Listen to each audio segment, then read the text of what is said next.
So I thought I'd do a little video rehoming my 3 newest tarantulas. So just to show you, they're in these at the moment. This one is the Thrixopelma Golden Blue. There she is.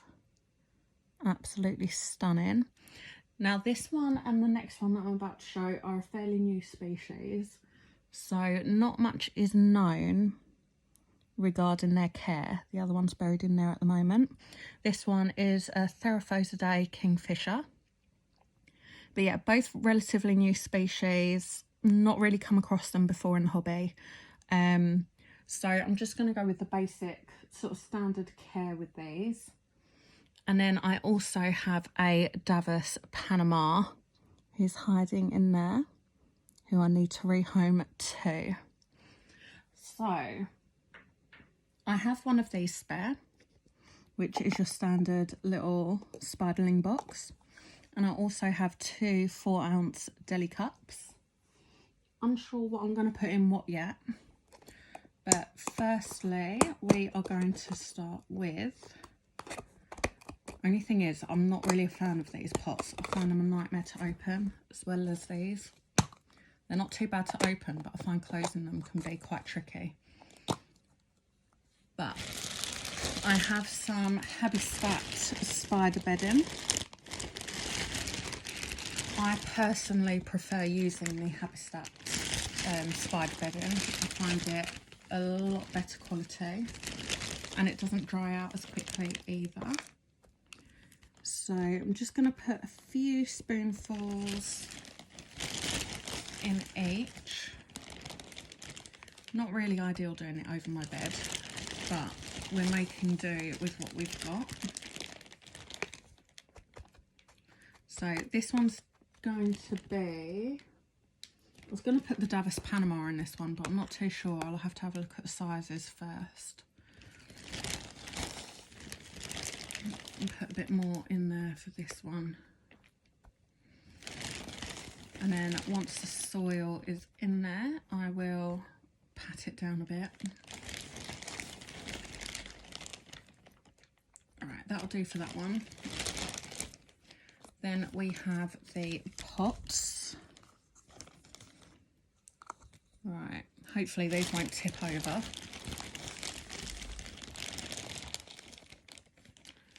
Really not ideal doing this on the bed at all.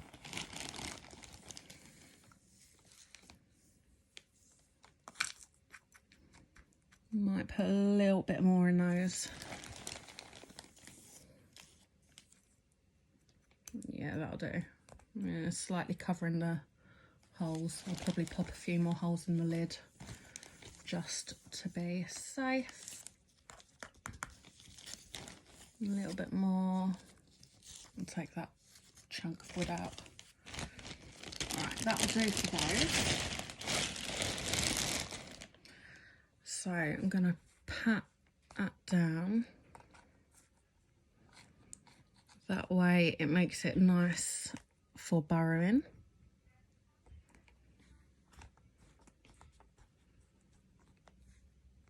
I can't actually see what I'm filming at all, so hopefully you can see what I'm doing.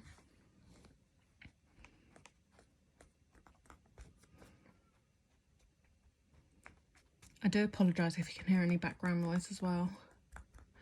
We are, well, I say we, my mum's still currently working, so if you hear kiddos, I do apologise. Right, so now that is done, I'm going to have a little bit of leaf litter. So what I like to do is crunch up into lots of tiny little bits of leaves.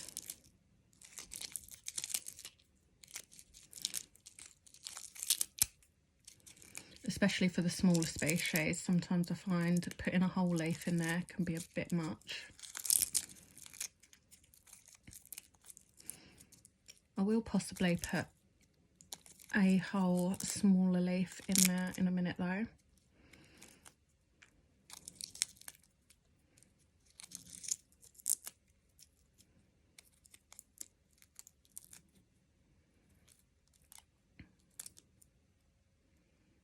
Right, that'll do for that. Let's see what else I've got. Put a full leaf in there for that one. I found some of my slings do like to hide under the leaves as well. So I do try to include like one slightly like that sort of size leaf in there. I do also have some cork bark as well to go in. So for this one, I've got a fairly decent sized piece of cork bark. I will pop that in and put it this way around, maybe. Put it that way. There we go. Little hole in the side just to get a little burrow started.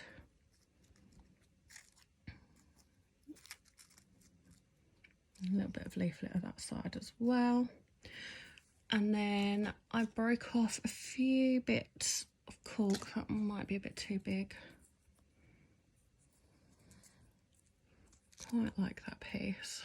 We'll see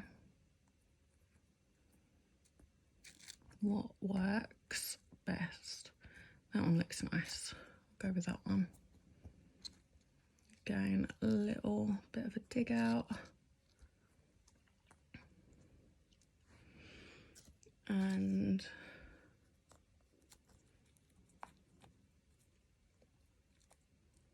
there.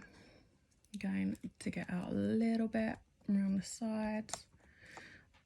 Again, don't really know whether you can see exactly what I'm doing, but that is that. And then lastly, just a little bit of moss. So the moss that I have is this live moss. It's from Pro Rep, I believe. I find this one's got quite a nice colour to it, but it just keeps the humidity up in there, especially for these little babies. I personally like to put the moss over the cork bark, because quite often I find the tarantulas don't like to actually step on the wetness. So by having it on the cork, it keeps the humidity in there without sort of imposing them to have to stand on it. And break off a little bit more.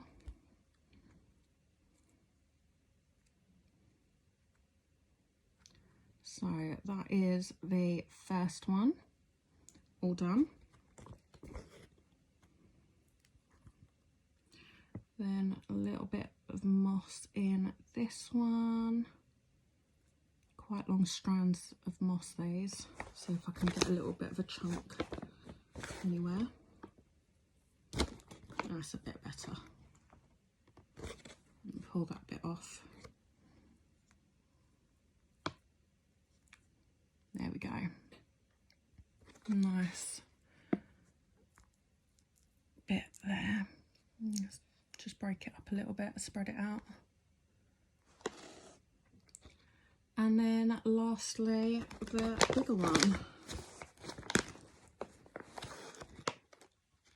So, nice chunk of moss there. Nice green colour in this one as well. Shove it down in there.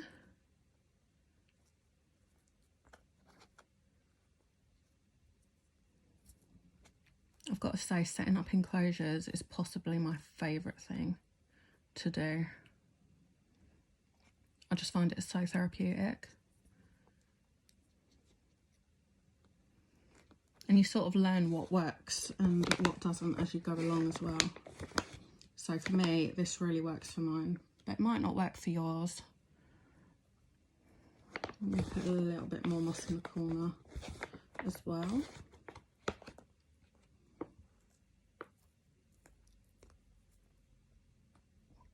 There. Now I think, don't need to add a little bit more. Right, I'll add a little bit more and then I am done. And then we will get these babies into their home. So now that that is done, I'm going to have a little spray just in the corner where the moss is. I try to keep one side humid and then the other side dry. Right, so now it is rehoming time. Got my trusty little paintbrush just in case anything goes awry. So let me have a little look at sizes and try and figure out what one. That one's definitely a smaller one. And then it's just out of the golden blue and the Panama. I think the golden blue is going to go in the pot. So we'll do the golden blue first. Now I am hoping I'm going to be able to show these to you. So again, this one is the Thrixopelma Golden Blue.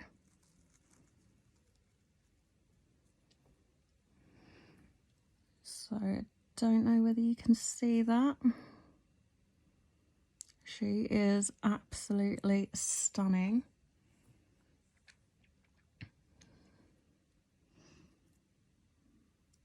She is a little bit fast, this one. And there you go. Right. I was hoping she was going to stay out in the open, but I don't want to bother her now that she's in there. But she has gone underneath. I don't know whether you can see her little bum right there. So she is in. Now for the time being, I'm going to put her little pot on top of that, just so I know what species it is, because then I will do a label for her. Right, next up we will do the Kingfisher. So this is the Theraphosidae Kingfisher. Again, another one that hasn't really been around in the hobby. The adult coloration of this is absolutely stunning though. Yeah, it's a little dink, this one. So let's see if we can get it out. Oh, I know, sweetheart. Right, perfect. I know, sweetie. There you go. I'm really hoping this isn't blurry for you guys, because she is absolutely stunning. She's just hidden under the moss there. So I'm going to close this up. And then lastly is my Panama. Now this is the second Davus Panama I've had. Davus Panama even. It was one that's been on my list since I first got into tarantulas, but obviously it is very rare to find, and unfortunately my first sling died and I was gutted. It's one of the ones that I've had a proper cry about, but I absolutely love these babies. Look at that.